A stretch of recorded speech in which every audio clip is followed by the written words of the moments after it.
Patriots training camp is finally here. We'll tell you what to watch for here on Pat's Guess. Sunrise over Gillette Stadium, men in blue and red. Drake Maye taking snaps in the early light futures. Welcome to Pat's Cast. I'm Brad Whitaker. Patriots training camp officially starts in a couple of days. It has already started for the rookies who had to report this past weekend. And it's an exciting time. We got a new quarterback. We have a new head coach. We have a new general manager. A lot is going to play out in the coming weeks that is ultimately going to determine the future of this team. You're going to want to subscribe to Pat's Cast, as we'll be here day in and day out covering the team and telling you what to watch for. But I'm going to tell you what to watch for today, as training camp is just around the corner. And that starts with Drake Maye. Third overall pick for the Patriots. We all expect him to eventually become a star NFL quarterback within a couple of years. But he's got a long way to go, but he's come a long way already. And interestingly enough, with Drake Maye, my biggest concern was his mechanics, his footwork. Didn't look very good in college. Looked worse than Justin Herbert before he entered the NFL, with kind of awkward throwing motion, not being able to get his feet set when he throws. We all know Drake Maye and Herbert, they can make up for that with their athleticism. But Drake Maye cleaned that up in like 3 weeks. It really is remarkable. He entered Patriots rookie minicamp kind of working on it a little bit, going through the motions slowly, looked a little bit robotic out there. But by the time he exited Patriots mandatory minicamp, he looked like an NFL quarterback. And I thought that was shocking. I figured this would be like a 2-year process. That's how long it would take for Drake Maye to completely change his muscle memory, his throwing motion, and everything.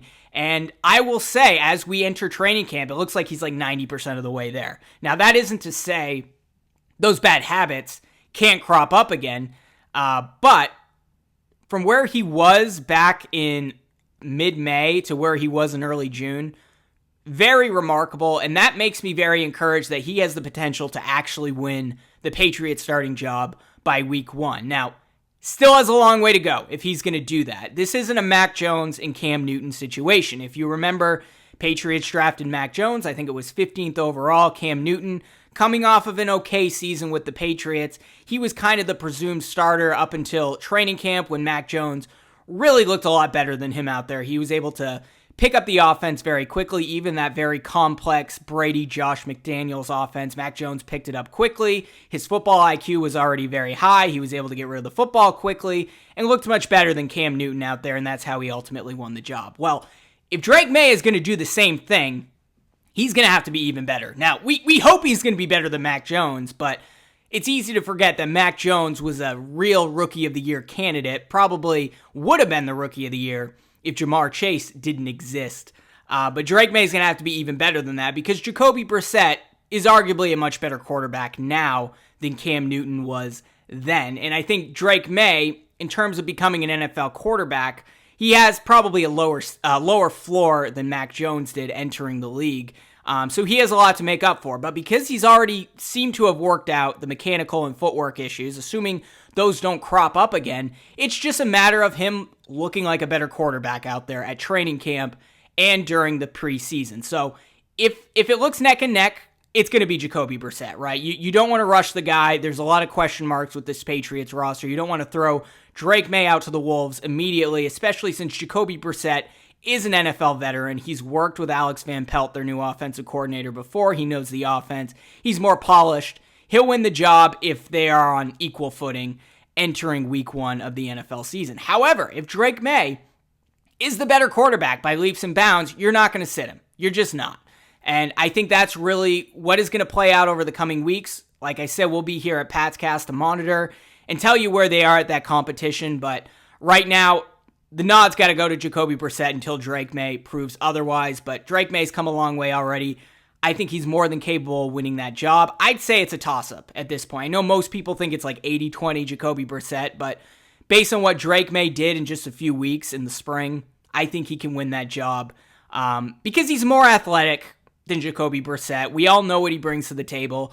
He was in the Heisman race his second to last year at North Carolina, really competing neck and neck with guys like Bryce Young and C.J. Stroud. Really had better numbers up until the latter portion of that season. Didn't have a great year at UNC last year, but we know what he's capable of.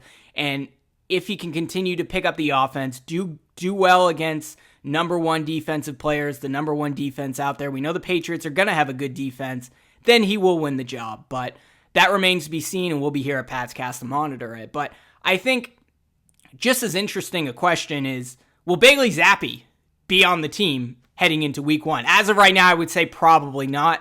They're keeping him there just in case, but carrying 4 quarterbacks on an NFL roster, it doesn't happen often these days. It happened back when Tom Brady was on the team because Brady proved that, hey, I can be an NFL quarterback. He was like 4th string, 3rd string as a rookie, and then we all know what happened. His second year when Bledsoe went down, he worked his way up as a backup.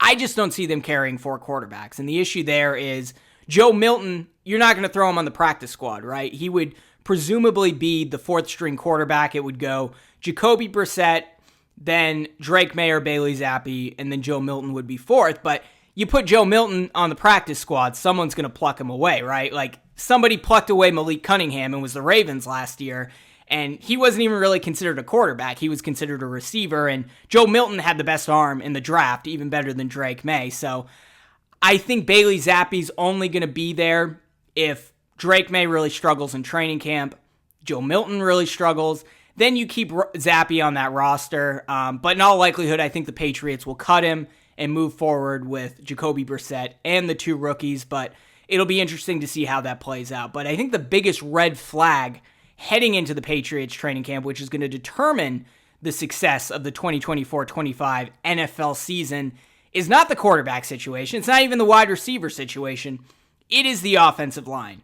And we know the Patriots kind of reached in the draft a little bit and drafted Caden Wallace, who played solely at right tackle during his time at Penn State, and now they want to move him over to left tackle in the NFL.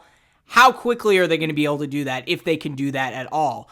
And at least going off of what happened at minicamp, it doesn't look like he's quite ready yet.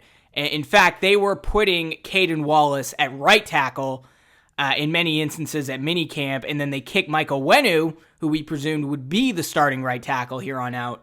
They kicked him back to right guard, where he's an all-pro caliber player. He's probably a Pro Bowl caliber player at right tackle, and then went with Chuks Okorafor at left tackle, who they signed in free agency. Now, a lot of people really love Chuks Okorafor. I've heard Greg Bedard and Nick Cattles talking about he may be the steal in free agency. He may be ready to go at left tackle right away as a bridge for a year until Caden Wallace is ready to move over there, or they draft another left tackle in the first round of the 2025 NFL draft and deal with it that way.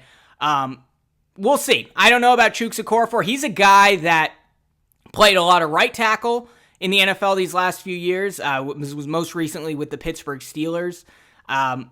We'll see what happens there, but that left tackle situation needs to be sorted out, and it's very possible it doesn't get sorted out at all this year. And that's the reason why the Patriots are a 4-win team again, because it's not like they don't have a good developing quarterback. It's not like Jacoby Brissett isn't competent. It's not like they don't have okay receivers to throw the ball to or a good defense. But if you don't have a good offensive line, you can't do anything in the NFL, and that really is what may hold them back. And the other positions on the offensive line, we don't know what is really going on with Cole Strange. If he had surgery this offseason, if he's going to be back by the middle portion of the season. As of right now, we really don't know. He's a major question mark at left guard. We know they drafted Layden Robinson in the early rounds of the draft, so he could play either left guard or right guard, and Sidy Sow would be in the other role. I'm not as worried about Sidy Sow. I think he's in a good spot heading into his sophomore season in the NFL. Not worried about Michael Wenu, obviously, whether he's at right guard or right tackle, and certainly not worried about David Andrews as long as he can stay healthy at center. It's really just those other two spots. Left or right guard, wherever Sidy Sow is not starting, and the left tackle position. Like I said, there's a real chance the Patriots cannot get this sorted out, and this is ultimately a 2-year plan. They addressed receiver in the draft. They addressed quarterback. They attempted to address left tackle in the guard positions, but those were kind of an afterthought, and because of that, maybe this is a 2-year plan where you get a left tackle next season, and then you're in a little bit of a better situation there. But hey, if it works out with Chuks Okorafor or Caden Wallace is able to start at left tackle, they're off and running, and suddenly this goes from a multi-year rebuild to a quick rebuild. So that's something to monitor as we head into training camp.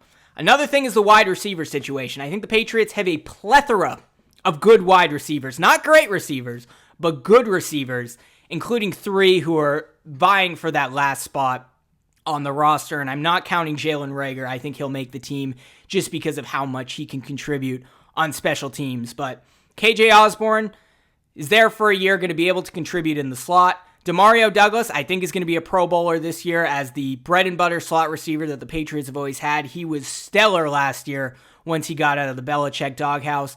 Kendrick Bourne still recovering from the ACL injury, but he should be ready to go by week 1, and he'll potentially be the best receiver on the team if he is healthy, although I think Demario Douglas is probably going to be better, if I'm being honest.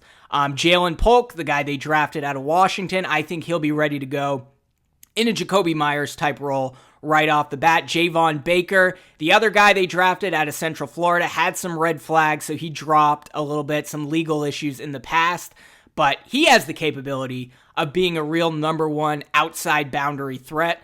And I guess he missed some practices at minicamp, and we just found this out today. It was because of a thumb fracture. So it wasn't because of behavioral issues or anything like that. So that's good to hear about Javon Baker. We know the tight ends are going to be pretty good with Hunter Henry, Austin Hooper, who they now have, and of course Jaheim Bell, the guy they drafted out of Florida State, who is basically a hybrid running back tight end that they can use in a number of different ways. And who knows, maybe the Patriots will make a move for a guy like Brandon Ayuk, although I would not bet on it at this point. I think they will consider signing him or maybe a T. Higgins as they enter the offseason next year, depending on how this young receiving core works out this year. But really that last spot is what's going to get interesting with Tyquan Thornton, Kayshon Boutte, and Juju Smith-Schuster. Presumably, that's Juju's spot, right? And Thornton will be on the practice squad. Boutte might be on the practice squad, and you would elevate one of those guys if one of the wide receivers goes down. But Juju Smith-Schuster, although he says he's 100%, he hasn't looked 100% in minicamp, and we'll see if he does in training camp. But if he doesn't, I think he's too much of a liability out there, and he ends up getting cut. So if it's not him, it comes down between Tyquan Thornton and Kayshon Boutte. I think Kayshon Boutte is a guy that we're not thinking enough about. Belichick drafted him. He had behavioral issues at LSU, but really showed signs of life his second to last year at Louisiana State, because he is a really talented wide receiver, and he's a guy that could really develop into a solid NFL wide receiver if you work with him, and he certainly had his flashes at minicamp, at OTAs, and I would expect him to have flashes again at training camp. But then there's also Tyquan Thornton. And Tyquan Thornton, we know, has been a bit of a disappointment. He's had injury issues. 6'3", rail thin, doesn't look rail thin anymore. Put on a ton of muscle throughout the offseason. He looks like N'Keal Harry, actually, but hopefully it's a better outcome than N'Keal Harry. So if Juju gets cut, I think that last spot's going to come down to those two. If they're on even footing, I think they'll give it to Kayshon Boutte, because Tyquan Thornton goes to the practice squad, no one's going to pluck him. Kayshon Boutte falls to the practice squad, somebody might take him. So I would give Boutte the nod over Thornton if that is the situation, but really between the 3 of those guys, Thornton, Boutte, Juju, whoever has the best training camp is going to be the last wide receiver to make the team. Let me know in the comments, though, who you think should be the last guy in the roster and what you think about the Patriots receiving core at the moment. And last but not least is the defense. We all expect the Patriots defense to be very good. Top 10 in the NFL, potentially top 5. But the real question mark, is there going to be continuity there? Now, the narrative over the last couple years is Belichick really took a back seat with the defense and kind of handed it over to Judon Maye, now the head coach, and DeMarcus Covington, who's now the defensive coordinator. And they really coached that defense up, and that's why the Patriots have had one of the better defenses in the NFL over the last couple of seasons. Is that continuity going to continue without Bill Belichick there? That is the big question mark. We know they re-signed all of their defensive foundational pieces. They're all going to be there for years to come. Matt Judon, Devon Godshaw situation is a bit iffy at this point, but even if those guys aren't out there for whatever reason, they still have a top 10, potentially top 5 NFL defense.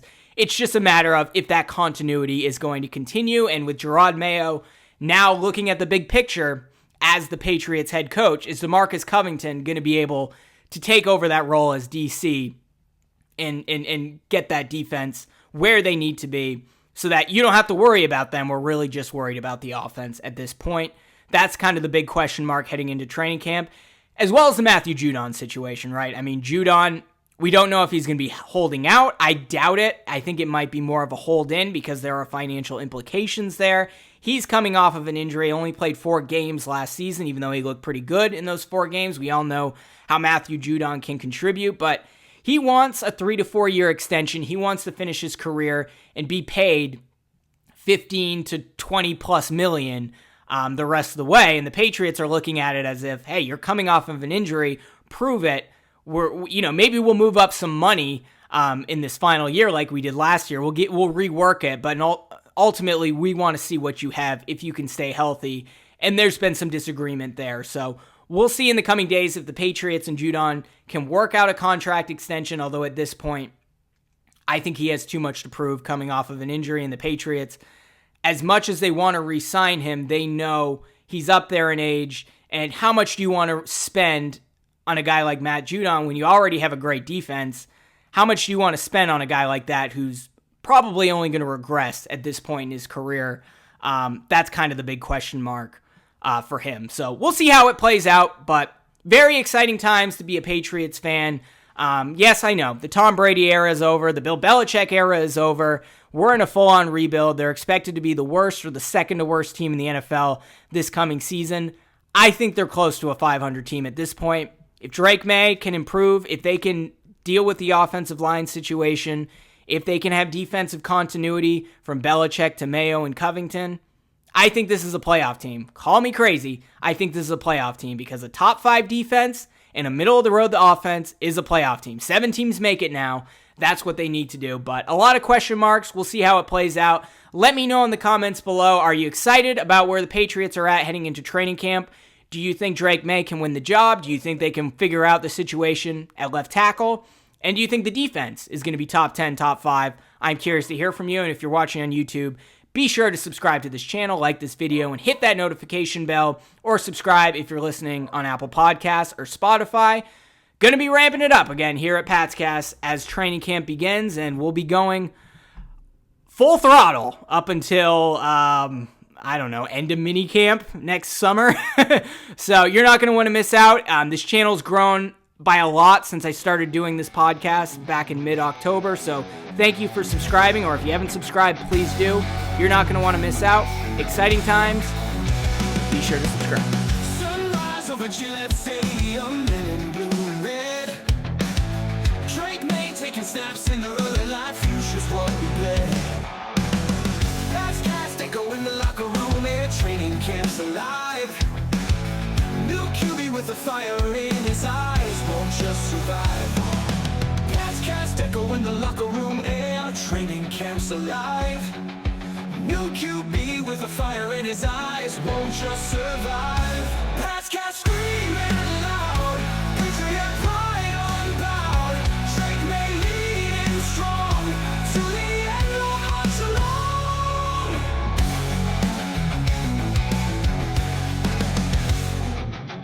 Summer sweat mixed with destiny, gridiron dreams take flight. Hustle grind till the paths collide, victory in sight. Cast screaming loud, Patriot pride unbowed.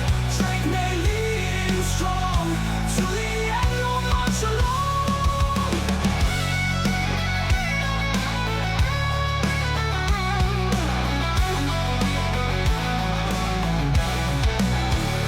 From the bleachers to the field, Patscast thunder feel.